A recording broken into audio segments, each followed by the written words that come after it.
I was a generational Satanist, what they call a generational Satanist, and what that means is that my family was involved in it and their family before them.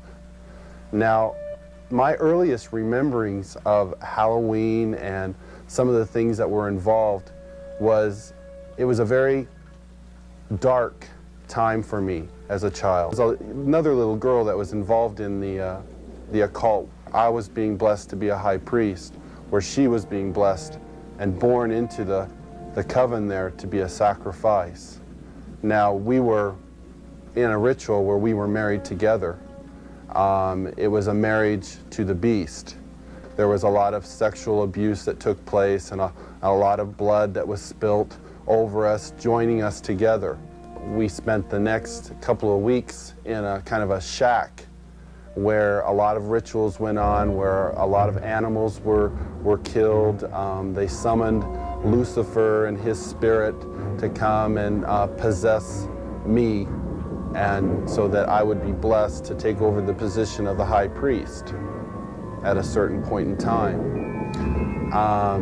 Now, Halloween night, they had again put me and the little girl in the back of this van, and we were drugged once again. They took the little girl out and they left me in the van. I could hear a lot of commotion that was going on outside.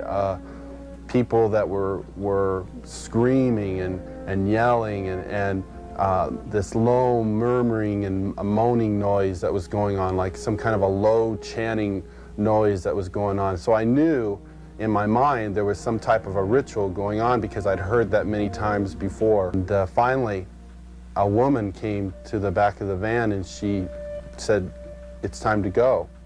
I saw the little girl, and she was on the altar, and she was really white.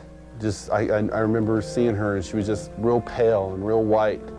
And I noticed that they had slit the bottoms of her feet and her wrists, and they were taking the blood that was running out of those areas and putting them into chalices and passing those cups around to different people. And the high priest, he took the athami, or the ritual knife, and he picked it up and he put my hand on it, and then he forced it into her chest.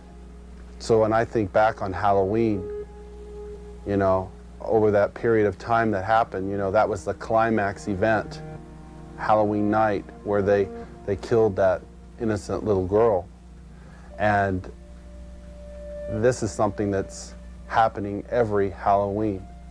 That's not just an isolated event. I mean, there are children all over the world who are losing their lives during Halloween night, and yet we, as a society, we go out and celebrate it, and we go door to door and we ask for candy, and it's a big celebration to us.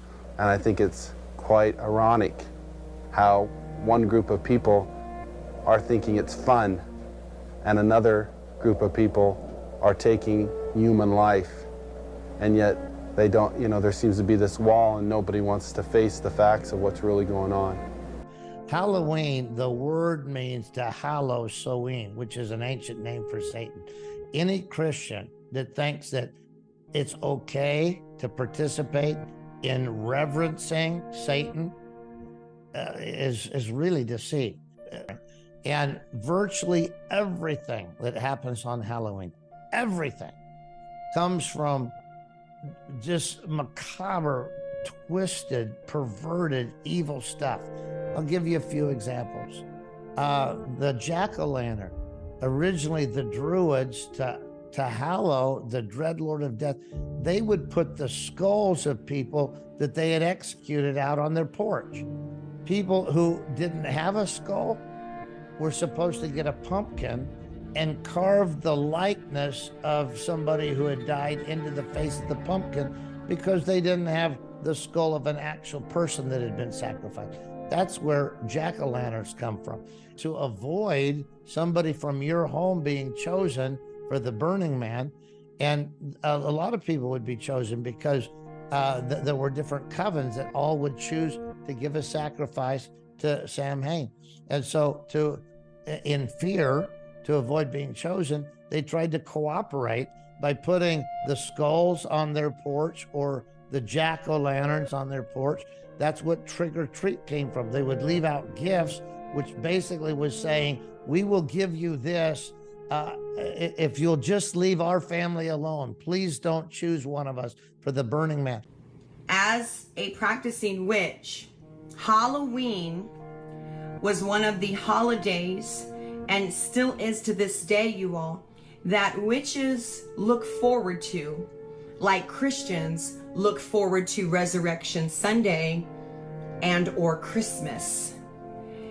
It is a holiday where witches on October 31st of this year are going to be at high alert, all awake, all practicing the craft, casting spells, and they believe at that time that there is a veil that thins between the demonic realm, the spirit world, and the earth realm.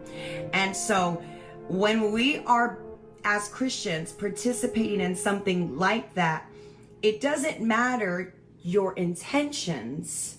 It doesn't matter if you think that it is easy breezy, no big deal.